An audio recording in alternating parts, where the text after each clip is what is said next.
Hello and welcome to this episode of Demystified as we explore home cooking in a modern world.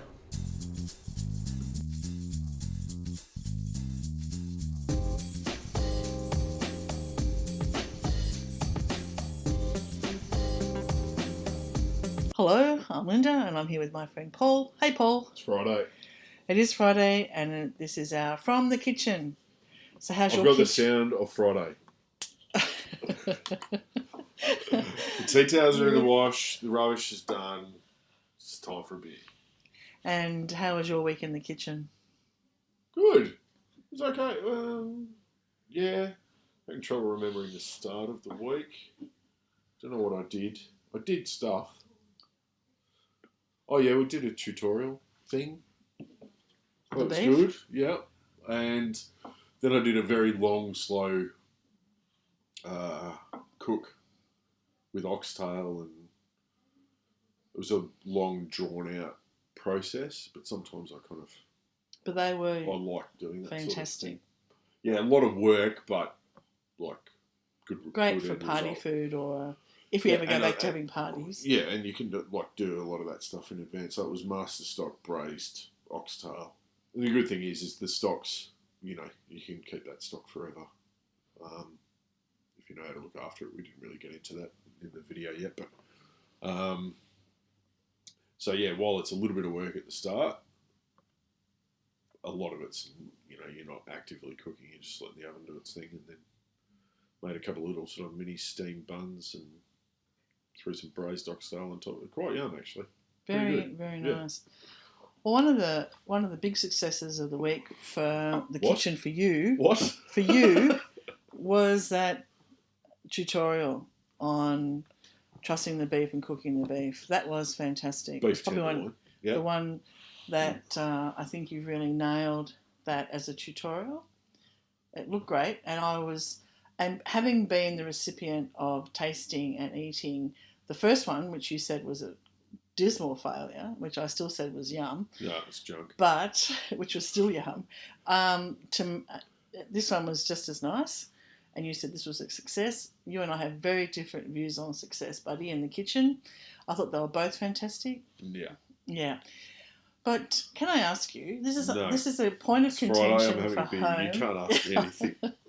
Well, you can just maybe make here. up the answer like you normally do. But one of the things that Doug and I have at home is his love of temperature at a scalding, burn the roof of your mouth off temperature. Actually, funny you should say that. And whereas I am not like that. I like is... food to be a lot more relaxed and body temp to eat.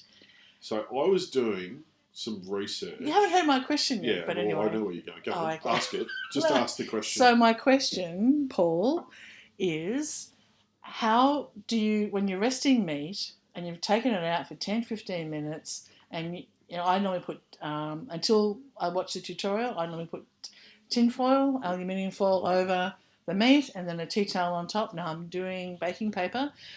But the big bone of contention is how do you keep it hot after resting it? Okay. So, funnily enough, now this what I'm about to tell you will not change Dougie's preference. But I was reading, and I don't know what I was reading, and I should have taken more note of it. But I was reading something the other day about exactly this, about at what temperature food is served where you get the most flavour out of it. So regardless of how you've cooked it and what you've done, there is a temperature range to serve food at where it has the most impact on your taste buds. Okay. And it isn't scaldingly hot. From memory, it was somewhere in that sort of 50, 60, 70 degree centigrade range. Certainly not boiling, sizzling hot. Now, I haven't answered your question yet. And it may well be even lower than that. So quite often you'll find this at restaurants where the food will be not cold, but it will be, you'd probably consider it warm rather than hot, unless you're having a soup or something like that. So your proteins aren't super hot. Now, if we talk about things like beef and steaks and all that sort of stuff, we often talk about the core temperature. And that's the temperature of, well, that's the visible understanding that we have of temperature. So medium rare, medium well, well done. But it is actually a temperature. So, nonetheless, eating your food scaldingly hot, you're not getting the best out of it. So, in the case of Dougie, and I'm well aware of this because I have cooked for Doug before, in the case of Dougie liking his food scaldingly hot, this may well be true, and it's probably down to him being too polite. But when I have cooked for you both, hang on, hold on, no. But when I have cooked Dougie polite. Yeah, but when I have cooked for you both, He's very polite, by the way. He's never mentioned it, and I don't think afterwards he's ever mentioned anything to you. And I never ever, on the few occasions that I have cooked for you, and I remember last summer you came over for a barbecue, or I think it was, no, we had roast pork. And it wasn't scaldingly hot, and I had that thing resting for half an hour at least. And he really enjoyed that pork. Yes. And there is another reason for that too, because the quality of your food, even if it was served cold, is by and large, by far, better than most things he's going to eat any other day of the week. Just saying. Yeah, but no, he yeah. actually, no, I know after that, particularly that roast pork, which is one of his faves, as you know, he did love it and he didn't say anything and he's not just being polite, he really did enjoy it. Yeah.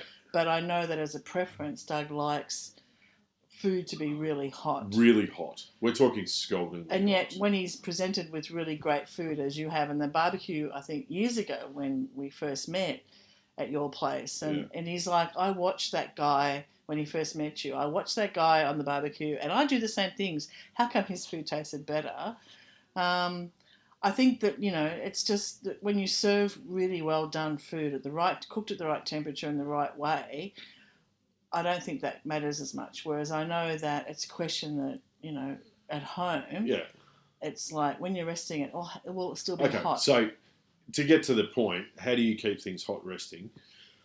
So in the case of, let's say, that tenderloin I had that resting for a good 15, 20 minutes. Probably longer than what I would have done myself at home, but I had it resting for that long. And if anyone out there watches the actual video, when I'm slicing the beef, you still see the steam coming out from the inside. So while the surface cools slightly, because it's out of the oven, the inside stays really hot for quite a long time. Fish is a bit different, but proteins, chicken, pork, beef, duck, lamb, turkey, name it, they stay really quite hot on the inside. Now, that beef was cooked to a core temperature of 52 degrees. It's not going to get any hotter, but it's hot enough. So how do you get something like that where you want it perfectly cooked on the inside but scaldingly hot on the outside and have it rested? The only way to do that is to really give it a super quick flash over high heat in a fry pan or something like that. So if I was serving that beef to Doug, what I would have done would have been to take off a large portion of it. And if I was serving, let's say, slices of that beef, I would have taken off a large portion of it and really very quickly, and I mean real quick, pan fried the outside just to get some extra heat into the outside, slice it and serve it straight away. But to be honest with you, what I would suggest that you do for home, and I think this would make a dramatic difference, I reckon you're better off doing, and it reminds me of my grandmother, doing what my grandmother used to do, which was, and she rested her food, and you like to, but your hand is kind of forced by Doug wanting it to be hot. I think what you're better off doing is fire up your other oven, put some plates in there until they get really hot. At the moment we don't have another oven. Yeah, I know. But okay. Well, I was going to suggest that. I was going to suggest if you serve your in hot food water on or hot plates in an oven. Yeah, I was going to say that it could be, because that's probably half the battle. Is that he's probably eating his food at what would be considered a right temperature as far as how hot it is, but it's cooling down much faster because you're on a cold plate. And plates take a while to warm up. Yes. So I would say, to stop that argument, serve it on scaldingly hot plates, and then it's not going to cool down as much. That would That's be a good my idea. solution. But there is no... As soon as you get something cooked to a perfect level of doneness internally, and as soon as you go and try and add heat to it in some other fashion, there is the likelihood that you're going to overcook it, and you've spent however long you've spent trying to perfect what's happened on the inside, only to turn around and have Dougie say, well, it's not hot enough, and then you throw it back in the pan, throw it in the oven, do whatever you do, and it's overcooked. You can't have it every single way. You just can't.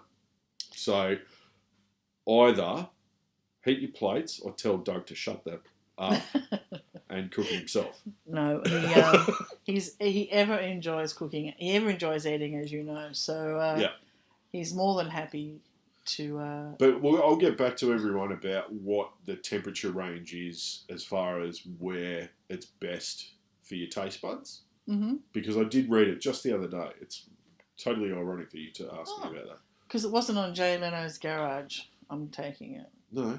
What are you talking about? What's that got to do with anything? The things that you like to listen to and watch outside of cooking. Yeah. But that's interesting because I think a lot of people have that. And I know with my friends when they're, preparing meals, it's a big thing for them too, keeping food hot at home. And so keeping in food... the old days... Keeping food hot and timing things are two different aspects too. Yes. So let's just be clear about that. So keeping food hot and having things come out together, like timing, are two different things. They're not the same thing. Silence from the peanut gallery. I'm just looking at him with that look of, what the... Well, I'm just having a flashback to my mum who used to put the roast in and who put the peas on the stovetop at the same time. And then when the peas were cooked, she'd turn them off and let them sit there in the cold water. Yeah. So I have those sort of memories of childhood joys. Yeah.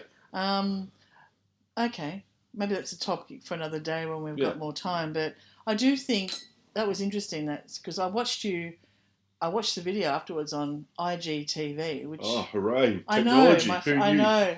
I'm so good at my socials, as you know. Last week we had beef that was lamb. Oh, last week that was such and now we're learning about IGTV. Who knew? Hey, I'm just learning about Facebook actually. But it was good, and I just thought that's interesting because I really like the way, particularly at the moment when we're home a lot more, we're cooking at home a lot more, and saving money and to spend a little bit of money on something like that, which you can do so much with. Yeah, I mean it's not cheap. Like it's certainly like a premium piece of meat, the tenderloin, but for a weekend warrior cook who's got the time to really enjoy trying something different. Yeah, and you do get, that's one very satisfying thing to achieve is that perfectly cooked. And it's so easy to eat. Yeah. And with the flavours on the outside that just went through, the butter and the garlic were fantastic. Yeah, and very simple. There's nothing... I mean, I could make that 100 times better, but it wasn't so much about what we were adding to it. It was about how we got to the point of having a pretty simple, perfectly done, cleaned, trussed... nice pepper sauce and a glass of red. Yeah, I mean, we could get into doing, pan sauces and gravies and all that sort of stuff down the track, but there's no good, and I've said this how many times. An instructional video. Yeah, but it's no good knowing how to make a pepper sauce if you can't do the steak. No. Oh, absolutely. So that's why it's always, for me, perfect that and then build off that. Mm. So what's next? I know Joel was here before. Oh, so Joel's been barking. Out the door. Yeah, he's been barking orders at me this afternoon. Oh, has he? Yeah. Excellent. So he wants shorter tutorial videos, so quick snippet ones, which I don't think is a bad idea. So we'll do, how to fillet a fish, what to look for when you're buying a fish. That'll be just a quick video. How to fillet it, all sorts of stuff. So we'll do some shorter ones. We've sort of identified that these tutorial type things have got a bit of legs and are worth putting some more time into. But of course, we'll still do the recipes as they are, because that gives me a chance to not talk, because otherwise I'll spend all my time talking and then, seriously. I know. I don't even want to talk to you that much. I do know that. No, Some I'm joking. days. I'm But joking. no, Joel was in before and he's going to be doing a little bit of freshening up on the website. Yeah, so which we'll is just do a going to bit be of cleaning interesting, up. particularly now that the kitchen's changed so much from those old days when you were at our house. So yeah, there's a few things happening cooking with steam. Yeah, a few bits and pieces. Which is good. We're just trucking along, doing our thing. We put a newsletter out, so anyone that's there you go. Anyone that's listening that maybe doesn't get on the website or whatever, have a look at the newsletter. So there's a little page or there's a sign up form, and we don't send them every week. It's probably once every 8 weeks, maybe at best. You would 8 say weeks, 6 maybe. to 8 weeks. 6 to 8 weeks. Yeah. So we're certainly not in the business of flooding people with emails and information. But we only send stuff when we think it's relevant. So there's plenty in this newsletter. We talk about the tutorials and what recipes we've recently put up, and he's mentioned a couple of other things. It was quite good, actually. Yeah, I haven't. And a book deal. He's just punched out another book deal, so there's 20% off. There's a 20% off the books. We've had 5 sales today. 5 sales in about an hour after he launched the overseas, newsletter. Thanks to our friend in Seattle. We are very sorry that our postage overseas is so horrendous. One in Germany earlier in the week. It is so horrendous, and we wish we could do something about it. But at the moment, I think postage anywhere other than by air freight, if you've got a large shipping container full, that's different. Yeah. But yeah, we do appreciate the love we are getting from the sales of the book. Book 2 is on its way. We are currently. Is it? Well, we just don't look at me like that. Who's done the recipes for it? Well, there's only a few to go, and bloody shepherd pull his finger out. But the formatting, we're changing publishers, and we're still doing it ourselves, but changing our format. We might be able to have it overseas, which is what we're aiming for, to get it overseas and to get it maybe into an ebook. But definitely, we're working hard to get a printable book overseas. Like a print-on-demand type situation. Yeah, and because we get so many people's interest, so that's on its way still, and we want that before Christmas. So, yeah, it's all happening. But all happening. What are you cooking on the weekend? Go. Well, I was going to be cooking for my beautiful friend Evelyn for her birthday, her favourite roast, which I happen to think is roast pork. But now that we're in Brunswick West and we are in Victoria, we're in a hot spot. We're in a hot spot. All 6 cases we've had this Everything week is off. Yes. Yeah. No, we've had 30 today. Yeah, that's Victoria. Yeah, but it's not Brunswick. No, not Brunswick West. But we are now having the Garda Civil come past our house, street to street now, checking our temperatures. So because of that, we've put a halt to our beautiful friends coming around for dinner, and that's off indefinitely until the hotspot's lifted. So not doing much, sadly. Very disappointed. You're boring. I know. Yeah. But about cooking. You're slow on the uptake today. Well, thanks for listening, everybody. Thanks. Thank you for that, and have a good weekend. Bye. Thanks for listening to this podcast as we explore home cooking in a modern world. We'd love you to subscribe, and for more information, please go to our website, cookingwithsteam.com.